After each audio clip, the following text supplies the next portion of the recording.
అందించిన తెలంగాణకు మీరు చేసిన ద్రోహం ఏందో తెలంగాణ సమాజం మర్చిపోయిందని మీరు అనుకుంటున్నారా? ఇవాళ అందుకే నేనున్నంత వరకు ప్రజలతో మమేకమైనంత కాలం నిన్ను నీ కుటుంబాన్ని తులసి వనం లాంటి తెలంగాణ సమాజంలో గంజాయి మొక్కను మొలకెత్తనిచ్చే సమస్యనే లేదు. అందుకే మా స్ఫూర్తి అందశ్రీ, మా స్ఫూర్తి గద్దరన్న, మా స్ఫూర్తి సోనియా గాంధీ. మరి నీ స్ఫూర్తి ఎవరా అని అడుగుతున్నా. నిజామా? కాసిం రిజ్వీనా? ఈడీ అమీనా? ఎవడు నీ స్ఫూర్తి? ఏ జాతి నీది? నీ జాతేంది? నీ నీతేంది? నీకు మాకు పోలికేంది?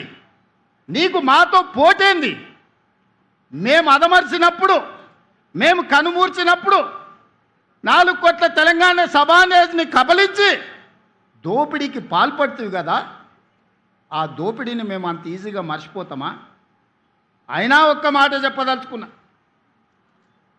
సరిగ్గా 2 తరాల ముందు నిజాం నవాబు కాసిం రిజ్వీ ప్రపంచంలో ఆగర్భ శ్రీమంతులు, ప్రపంచంలోనే అత్యంత ధనికుల లెక్కగట్టినప్పుడు మొదటి 2 స్థానాలలో ఆనాడు నిజాం ప్రభు ఉండే.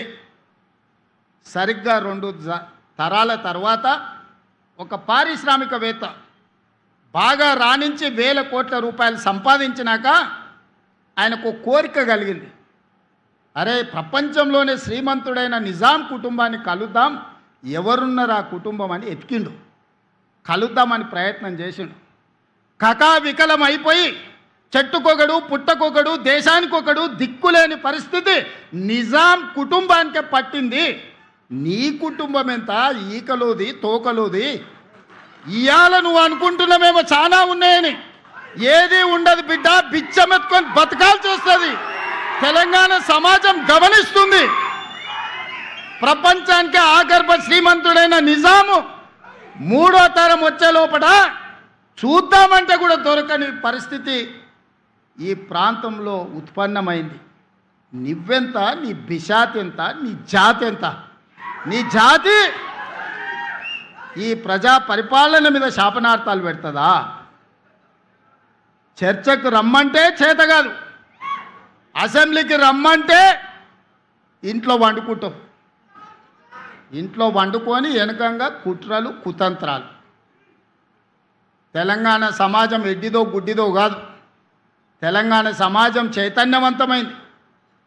అదే సమయంలో తెలంగాణ సమాజం సంయమనంతో వ్యవహరిస్తుంది. 220 సంవత్సరాలు పరిపాలించిన నిజామును కూడా సాయుధ రైతాంగ పోరాటం ద్వారా మట్టి గరిపించి ఈ నేలలోనే కలిపేసి తెలంగాణ చైతన్యాన్ని ప్రదర్శించింది. నువ్వెంత? నువ్వు 10 ఏళ్ళు ముఖ్యమంత్రిగా ఉంటే నిజాం కంటే గొప్పని అయిపోయినా అని విర్రవిగితే ఈ తెలంగాణ సమాజం ఊరుకుంటుందా? ఈ తెలంగాణ సమాజం నిన్ను క్షమిస్తుందని నువ్వు అనుకుంటున్నావా? అందుకే మిత్రులారా, ఈనాడు అందశ్రీ అనేవాడు ఆధిపత్యం తెలంగాణ మీద ప్రదర్శించాలనుకున్నప్పుడు, ఈ తెలంగాణని ఆక్రమించుకొని ఈ తెలంగాణను దోసుకోవాలనుకున్నప్పుడు ఏ తరమైన అందశ్రీ మళ్ళీ పుడతాడు. ఆ అందశ్రీ స్ఫూర్తి మన గుండెల్లో ఉంటుంది. ఎవడు ఈ తెలంగాణను చెరబట్టలేడు. ఎవడు శాశ్వతంగా ఈ తెలంగాణను దోచుకున్నని వికటట్టహాసం చెయ్యలేడు.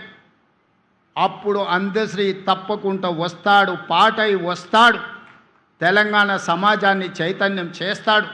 ఒక స్ఫూర్తి ప్రదాతగా అందశ్రీ ఉంటాడు. అందశ్రీ స్ఫూర్తి మా ప్రభుత్వానికి, మా పాలనకు శ్రీరామ రక్ష. ఈరోజు కూడా గుండె మీద చెయ్యేసుకుని ధైర్యంగా నేను చెప్పగలను, అందశ్రీ గద్దర్ స్ఫూర్తి మా పరిపాలనలో ఉంది. మాట కోసం నేను ఈ మాట చెప్పట్లేదు. నిజమైన స్ఫూర్తిని తీసుకొని ఈరోజు పరిపాలన అందిస్తున్నా. 60 రోజుల్లో 11,000 టీచర్ ఉద్యోగాలను నోటిఫికేషన్ నుంచి ఉద్యోగ నియామక పత్రాల వరకు నిరుద్యోగ యువకులకు అందించినాం. ఈనాడు నిరుద్యోగ యువకులకు నేను విజ్ఞప్తి చేస్తున్నా, ప్రతి ఖాళీని భర్తీ చేసే బాధ్యత మీ రేవంత్ అన్నది. మాయగాళ్ళ మౌటలో పడకండి. ఆనాడు కూడా ఇట్లానే 100 రూపాయలు పెట్టి పెట్రోల్ తెచ్చుకున్నారు, 10 పైసలు పెట్టి అగ్గిపెట్టె తెచ్చుకోలే, అగ్గిపెట్టె రావు. ఎవడన్నా పుణ్యాత్ముడు ఆ 10 పైసలు అగ్గిపెట్టె తెచ్చి గీర్నుంటే ఈ తెలంగాణ సమాజానికి బాధనే ఉండేది కాదు. అది చూసి భావోద్వేగానికి లోగైన తెలంగాణ బిడ్డలు, ఓ శ్రీకాంతాచారి, ఓ ఈశాన్ రెడ్డి, ఓ వేణుగోపాల్ రెడ్డి, ఓ సురేష్ నాయక్, ఓ యాదయ్య, ఓ కానిస్టేబుల్ కిష్టయ్య ఉరి కొయ్యలకి ఏలాడినరు. బగబగ వండే నిప్పుల్లో తెలంగాణ కోసం అమర వీరులైనరు.